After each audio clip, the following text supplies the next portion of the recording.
आखिर ऐसी क्या वजह है कि मोहन भागवत को मस्जिद जाना पड़ा है। अभी हाल ही में देख रहे हैं कि हमारे देश के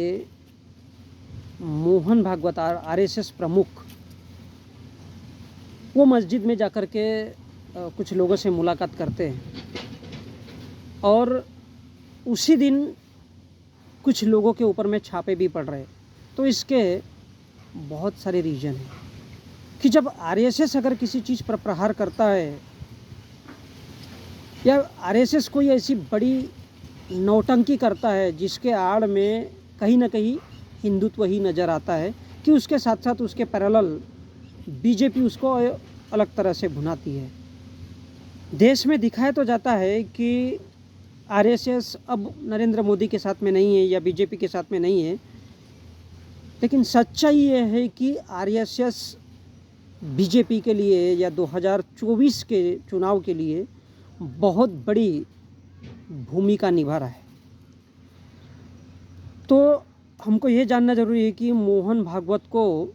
मस्जिद क्यों जाना पड़ा, मदरसे में क्यों जाना पड़ा, ऐसा क्यों दिखाया जा रहा है कि भारत का आरएसएस बहुत नरम हो गया, उसका रुख कुछ अलग है। जी नहीं, ये मोहन भागवत और आरएसएस का एक ऐसा मास्टर स्ट्रोक है जो भविष्य की राजनीति को लेकर के इस देश में बहुत बड़ा गहरा संकट की तरफ इशारा करता है। तो आरएसएस के जो तमाम संगठन है, आरएसएस ये मैसेज दे रहा है कि आरएसएस के जो तमाम संगठन है वो अलर्ट हो जाए और सभी के सभी संगठन ऐसा मैसेज दे सके कि उनको भारत के मुस्लिमों से मोहब्बत है, उनको भारत के संविधान से भी मोहब्बत है और भारत के हिंदू और मुस्लिम इनके बीच में एक भाईचारा है। ये पहला। जबकि ये एक आरएसएस की बहुत गहरी बड़ी कहना चाहिए राजनीतिक चाल है और एक बहुत बड़ी साजिश है जो आरएसएस के द्वारा बनाई जा रही है अभी। तो बीजेपी और आरएसएस, बीजेपी एक राजनीतिक पार्टी है और आरएसएस एक ऐसा दबाव समूह है, ऐसा धार्मिक संगठन है, एक ऐसा कट्टर संगठन है जो भारत के संविधान को बिल्कुल भी नहीं मानता। आरएसएस भारत के संविधान को नहीं मानता और बीजेपी एक ऐसी पार्टी है जो आरएसएस के हर एक सपने को पूरा करती है। अर्थव्यवस्था एक बहुत बड़ा रोल निभाती है। तो फिलहाल में आरएसएस के मोहन भागवत यदि मस्जिद में जाते हैं तो देश का सारा मीडिया ये इस बात का जिक्र करता है कि आरएसएस अब नरेंद्र मोदी या बीजेपी के साथ नहीं है। अर्थात बीजेपी एक अलग तरह से हंगामा करता है राजनीतिक और आरएसएस अपने धार्मिक संगठनों के माध्यम से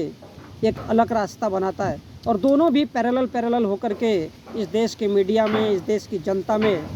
अलग ढंग का मैसेज देते हैं और वो ये मैसेज देते हैं कि आरएसएस और बीजेपी अभी एक दूसरे के दुश्मन हैं।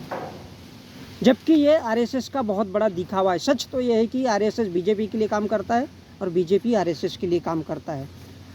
और इससे आपस में बीजेपी और आरएसएस के बीच में फूट दिखाई दे रही है और जिससे जनता में, मीडिया में ये मैसेज जाता है कि आरएसएस और बीजेपी एक दूसरे से नफरत करते हैं। तो ये मोहन भागवत का बहुत ही भयंकर और ख़तरनाक राजनीतिक खेल है जो वो भारत के राजनीति के लिए या नरेंद्र मोदी के लिए कहिए या बीजेपी के लिए एक बहुत बड़ी जगह बना रहे हैं। उसमें आगे है कि एक तरफ बीजेपी के लिए आरएसएस और आरएसएस बीजेपी के लिए एक दूसरे के लिए, क्योंकि दोनों भी पैरेलल खड़े होकर के एक ऐसा मनमुटाव दिखा रहे हैं आपस में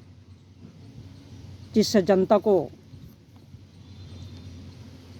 एक अलग मैसेज दिया जा सके और देश के जनता को ये दिखाया जा सके कि हिंदू और मुस्लिम में भाईचारा है, जबकि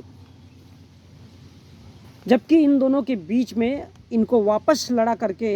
एक अलग तरीके से इस देश की सत्ता फिर से हासिल करना है। 2024 के लिए मोहन भागवत बीजेपी के लिए भूमिका तैयार कर रहे हैं ताकि आने वाले 2024 में फिर से बीजेपी सत्ता में आ सके। क्योंकि 2024 में यदि बीजेपी सत्ता में आती है तो आरएसएस पूरी तरह से भारत में राज करेगा। यदि बीजेपी की सत्ता आती है तो आरएसएस पूरी तरह से भारत में राज करेगा। और इस प्रकार यदि फिर से नरेंद्र मोदी सत्ता में आते हैं या बीजेपी का कोई भी व्यक्ति यदि देश का प्रधानमंत्री बनता है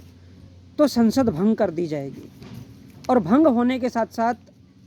हम सभी जानते हैं कि भारत की अर्थव्यवस्था आज 2 या 4 केवल बिजनेसमैन लोगों के हाथों में आ जाएगी। अर्थात भारत को पूरी तरह से या तो भारत के बिजनेसमैन चलाएंगे या फिर भारत की यदि 2024 में बीजेपी सत्ता में आ जाती है तो आरएसएस के हाथों में देश की सांस्कृतिक सामाजिक नीतियाँ ये सारी की सारी उनके हाथ में चली जाएगी। और भारत की जो अर्थव्यवस्था है वो बिजनेसमैन लोगों के, यानी पूरी तरह से आरएसएस का सपना पूरा हो जाएगा भारत के संविधान के रहते हुए भी। भारत में भारत का संविधान है, बावजूद इसके आरएसएस का पूरी तरह से सपना बीजेपी पूरा करेगी। और मतलब दोनों भी एक दूसरे का सपना पूरा करेंगे। क्या समझने लायक बात यह है कि धर्म एक ऐसा राजनीतिक खेल है जिसमें लोगों को मानसिक गुलाम बनाया जाता है और फिर उनको भौतिक गुलामी में ठूसा जाता है। जबकि भारत का संविधान बताता है कि भारत की राजनीति जनता की सेवा है। भारत की राजनीति में अगर जनता का जिक्र नहीं है, जनता के खाने पीने से लेकर उनके नौकरी, उनके रोजगार, इन सब का अगर जिक्र नहीं है, भारत के किसानों का जिक्र नहीं है, तो वो राजनीति नहीं हो सकती। और इसलिए आज पैरेलल में बीजेपी आरएसएस के लिए काम कर रहा है और आरएसएस बीजेपी के लिए। और इसी को भुनाने के लिए, इसी बात को दिखाने के लिए, इसी बात की शोबाजी के लिए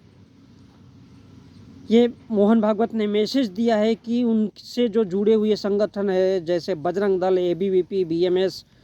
विश्व हिंदू परिषद और तमाम आरएसएस के जितने भी बड़े बड़े संगठन हैं, वो सभी के सभी इस बात को लेकर अलर्ट हो जाए कि अब उन्हें मुसलमानों से मोहब्बत दिखानी है। ये सारे के सारे संगठन आरएसएस की तर्ज पर चले, जिससे 2024 के लिए और बीजेपी के लिए माहौल तैयार होगा,